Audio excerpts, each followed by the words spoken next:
الحمد للہ والصلاة علی رسول اللہ وعلی آل حبیب اللہ اما بعد فاعوذ باللہ من الشیطان الرجیم بسم اللہ الرحمن الرحیم قال اللہ تعالی فی القرآن المجید والفرقان الحمید ان اولیاؤہ الا المتقون صدق اللہ العظیم۔ محبت کے ساتھ درود شریف۔ اللہم صلی علی سیدنا شفیعنا حبیبنا نبینا مولانا محمد وعلی آل محمد بارک وسلم۔ صلو علیہ الصلوۃ والسلام علیک یا رسول اللہ صلی اللہ تعالی علیہ وسلم۔ دیکھیے، میں اگر کتابوں کا مطالعہ کروں گا تو سرکار پر جو اعتراضات ہوں گے اس کا میں جواب دوں گا۔ مثال کے طور پر شریعت مصطفیٰ میں غیر محرم عورتوں کو کسی بھی مرد کے پاس آنا جائز نہیں، جائز ہے کیا؟ لیکن سرکار جی کے پاس عورتیں آتی تھیں۔ اب اس پر کوئی اعتراض کرے گا، قرآن و حدیث لے کر آپ کیا جواب دیں گے؟ بولیے۔ اب ہمارا وقت ضائع کریں گے تو ہم جواب کہاں سے کھنگال کے لا کے آپ کو دیں گے؟ آج تو آپ بھدرک میں ہیں، آپ کو اس کا احساس نہیں ہے کہ ہر طرف نسیمیت پہ کیا حملہ ہو رہا ہے اور ہمارے علماء اس سلسلے میں کتنی محنت کر رہے ہیں۔ آپ کو اس کا احساس نہیں ہے؟ آپ فیس بک کی دنیا میں آئیے، واٹس ایپ کی دنیا میں آئیے، دوسرے معاملات میں آئیے، تب آپ کو احساس ہوگا ہمارے علماء کس قدر محنت کر کے جواب عنایت کرتے ہیں۔ تو آپ مجھے بتائیے، نسیم سرکار کے پاس جو عورتیں آتی تھی شریعت کے اعتبار سے وہ ناجائز ہے، پھر آتی تھی تو فتویٰ لگا کیا نہیں؟ تو آپ کیا جواب دیں گے؟ بولیے۔ ایک بات۔ دوسری بات، آج تک آپ لوگوں نے اپنا کون غیر کون پہچانا نہیں، اس کا بھی آپ کو احساس کرنا ہوگا، اس کا علاج اور تدارک کرنا پڑے گا۔ آج عرس نسیم ہے، بھدرک میں کتنی مسجدیں ہیں؟ بھدرک میں کتنی مسجدیں ہیں؟ اگر آج عرس مجاہد ملت ہوتا اور دن جمعہ کا ہوتا، ہر مسجد میں سرکار مجاہد ملت کا تذکرہ ہوتا۔ کیا بات ہے؟ اگر آج عرس اعلیٰ حضرت ہوتا اور جمعہ کا دن ہوتا، ہر امام اعلیٰ حضرت سرکار کی شان بیان کرتا۔ آج اگر عرس غوث الورا ہوتا اور دن جمعہ کا ہوتا، ہر امام غوث اعظم کی شان بیان کرتا۔ لیکن آج کتنی مسجد میں نسیم سرکار کی شان بیان ہوئی؟ کب آپ بیدار ہو گئے؟ ایک۔ نمبر دو، آپ اگر آج بیدار نہیں ہوں گے، وہ دن آئے گا محراب آپ کا ہوگا، خطبہ کسی اور کا پڑھا جائے گا۔ اس لیے ہمارے نقیب صاحب نے کہا تھا، کیا کہا تھا کہ جو امام نسیمی مسجد میں امام کرے اور نسیم سرکار کا تذکرہ کو پسند نہ کرے یا نام نہ لیں، اس کے پیچھے نماز نہیں ہوتی ہے۔ یہ بالکل صحیح کہا ہے اور ہم اسے دلیل سے ثابت بھی کر سکتے ہیں۔ اگر کوئی نسیمی مسجد میں امامت کر رہا ہے اور نسیم سرکار کا تذکرہ نہیں کرتا، اس کا مطلب ہوا کہ ان پر لگا ہوا الزام کو حق مانتا ہے۔ جب اس کی نظر میں حق ہے تو پھر یہاں نہ اس کے لیے منع ہوا، جب منع ہوا آیا تو فاسق ہوا، اور فاسق کے پیچھے نماز نہیں ہوتی ہے۔ اور الحمدللہ ثم الحمدللہ ہمارے نزدیک ان پر لگائے گئے الزامات غلط ہیں۔ اگر ہم نسیمی مسجد میں امامت کرتے ہیں تو ہمارے پیچھے نماز صحیح ہے۔ زور سے بولو سبحان اللہ، سبحان اللہ۔ دیکھیے، ہمارے علامہ کیا ان کا نام مجاہدی ہمارے شاگردوں میں سے ہیں، آج وہ خالی گھوم رہے ہیں، جبکہ زبردست نسیمی خطیب ہیں، اب ان کو جگہ نہیں دے رہے۔ اس لیے تلاش ہو اپنے اماموں کو۔ پہلے غلط کہہ رہا ہوں کیا؟ جی صحیح بات۔ مجھ سے کسی نے کہا کہ عورتوں کو مردوں کے پاس آنا ناجائز ہے۔ نسیم سرکار کے پاس عورتیں آتی تھی، پھر وہ کیسے جائز ہو گیا؟ تم تو کہہ رہے ہو کہ نسیم سرکار کافر نہیں ہے، چلو ہم تمہاری بات مان لیتے ہیں، لیکن اس اعتراض کا تم کیا جواب دو گے؟ فتویٰ رضویہ سے ثابت کرو۔ انہوں نے مجھ سے کہا، میں کہا میرے لال، یہ تو میرے شاگرد لوگ حل کر دیں گے، مجھ سے کیا پوچھ رہے ہو؟ میں نے کہا کہ دلیل دوں فوراً تو تمہیں بات سمجھ میں نہیں آئے گی، میں تمہیں پہلے ایک مثال دیتا ہوں پھر اس کے بعد جواب دوں گا۔ اس نے کہا کیا؟ میں کہ مان لو تمہاری وائف کی شرمگاہ میں کوئی بیماری لگ گئی اور تم اپنی وائف کو ڈاکٹر کے پاس لے جاؤ گے۔ بولا ہاں۔ ڈاکٹر کہے گا کھولو، تم کھولو گے یا نہیں؟ اس نے کہا کھولنا پڑے گا۔ مگر مولوی صاحب کہیں گے کھولو، بولا نہیں وہاں ناجائز ہوگا۔ اس نے کیا کہا؟ یہاں ناجائز ہوگا۔ میں کہا وہاں؟ بولے وہاں نہیں کھولیں گے تو کام نہیں ہوگا کیونکہ بیماری کا مسئلہ علاج کا مسئلہ ہے۔ مگر نادان، جب تم اپنی بیوی کی شرمگاہ ایک عام ڈاکٹر کے سامنے اس لیے کھول سکتے ہو کہ اس کا علاج ہو تو سرکار ملت ڈاکٹروں کے باپ سے ان کے بعد کھولو نہ کھولو۔ واہ واہ واہ واہ واہ واہ واہ واہ، زندہ باد زندہ باد زندہ باد زندہ باد زندہ باد۔ نعرے تکبیر، نعرے رسالت، فیضان حضور مجاہد ملت، فیضان حضور سرکار ملت، نعرے تکبیر۔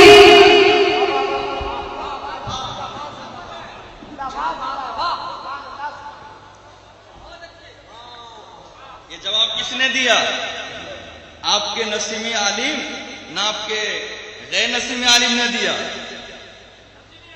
انہی کو تکلیف پہنچاؤ گے بٹھا بٹھا کر۔ ایک بات نہیں اب سے ہار گیا۔ وہاں سے اب سے پتہ چل گیا جب لانے کا ہوگا تب۔ ہاں صحیح رہے گا۔ ایک بات دوسری، اس نے کہا حوالہ دیجیے۔ میں کہا حوالہ کیوں دوں؟ تم نے تو پہلے ہی مان لیا کہ نہیں دکھائیں گے تو علاج نہیں ہوگا۔ جی میں کہا حوالہ لینا چاہتے ہو؟ اٹھاؤ فتاوی رضویہ باب التداوی، اعلی حضرت سرکار نے لکھا ہے عورتوں کو ڈاکٹر کے پاس جانا جائز ہے اور ضرورت کی جگہ کھول کر دکھانا بھی جائز ہے۔